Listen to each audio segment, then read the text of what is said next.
കൃപേഷിൻ്റെയും ശരത് ലാലിൻ്റെയും സഹോദരിമാരും കുടുംബാംഗങ്ങൾക്കും ഇതിൽ മരണമൊഴി രേഖപ്പെടുത്തിയ ആ മരണമൊഴിയിൽ പറയുന്ന പേരുകൾക്ക് പോലും വേണ്ടത്ര ശിക്ഷ ലഭിച്ചിട്ടില്ല എന്നുള്ള ചില കാര്യങ്ങൾ ചൂണ്ടിക്കാണിച്ചിട്ടുണ്ട്.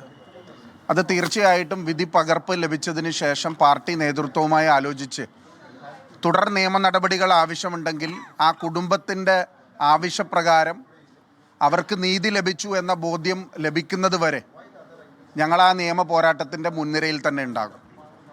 പക്ഷേ കോടതി എന്ന സംവിധാനത്തിൽ സാധാരണ ജനങ്ങൾക്ക് ഇന്നും വിശ്വാസം നഷ്ടപ്പെട്ടിട്ടില്ല.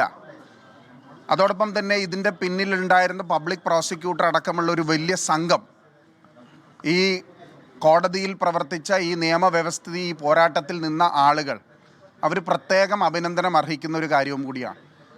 കാരണം ഇതിൻ്റെ കോൺസ്പിരസിയുടെ ഭാഗമായി ഗൂഢാലോചന കുറ്റം KV കുഞ്ഞിരാമൻ മുൻ MLA അടക്കമുള്ള ആളുകളെ ശിക്ഷിച്ചു എന്ന് പറയുന്നത് അവർക്ക് അവരുടെ ശിക്ഷയുടെ അതിൻ്റെ ഡെപ്തിനെക്കുറിച്ച് അതിൻ്റെ വിധിയെക്കുറിച്ച് ഞാൻ കൂടുതൽ വിശദമായി പറയുന്നില്ല. പക്ഷെ അവർ കുറ്റക്കാരാണ് എന്ന് കണ്ട് അവർ ജയിലിലേക്ക് പോകുന്നു എന്നുള്ളത് CPM ഇനിയെങ്കിലും ഈ ചെറുപ്പക്കാരായിട്ടുള്ള വ്യത്യസ്തമായ രാഷ്ട്രീയ പ്രസ്ഥാനങ്ങളിൽ മാത്രം വിശ്വസിക്കുന്നു എന്നുള്ള പേരിൽ അവരെ വെട്ടിക്കൊലപ്പെടുത്തുന്ന അവരുടെ ശിരസ് അടിച്ച് തകർക്കുന്ന ഈ കൊലപാതക രാഷ്ട്രീയത്തിൽ നിന്ന് ഇനിയെങ്കിലും പിന്മാറാൻ തയ്യാറാകണം. ഒരിക്കലും കൃപേഷിനെയും ശരത് ലാലിനെയും ഞങ്ങൾക്ക് തിരിച്ചു ലഭിക്കില്ല എന്ന ബോധ്യം ഞങ്ങൾക്കുണ്ട്. അവരുടെ നഷ്ടം അവരുടെ കുടുംബങ്ങൾക്ക് തന്നെയാണ്. പക്ഷേ ഞാൻ നേരത്തെ പറഞ്ഞതുപോലെ ഒരുപാട് TP ചന്ദ്രശേഖരനാണെങ്കിലും അരിയിൽ ഷുക്കൂർ ആണെങ്കിലും ഷുഹൈബ് ആണെങ്കിലും ഇപ്പോൾ ശരത്തും കൃപേഷ് ലാലും ആണെങ്കിലുമെല്ലാം ഇനിയെങ്കിലും ഒരു ജീവൻ പോലും CPMൻ്റെ കത്തിക്കുള്ളിൽ ഉണ്ടാവരുത്, അവരുടെ കടാരയ്ക്ക് മുമ്പിൽ ഒരു ജീവനും ഒരു കുടുംബത്തിനും നഷ്ടമാകരുത് എന്നാണ് ഈ വിധിയിലൂടെ ഞങ്ങൾ കാണുന്നത്, ഞങ്ങൾ പ്രാർത്ഥിക്കുന്നത്.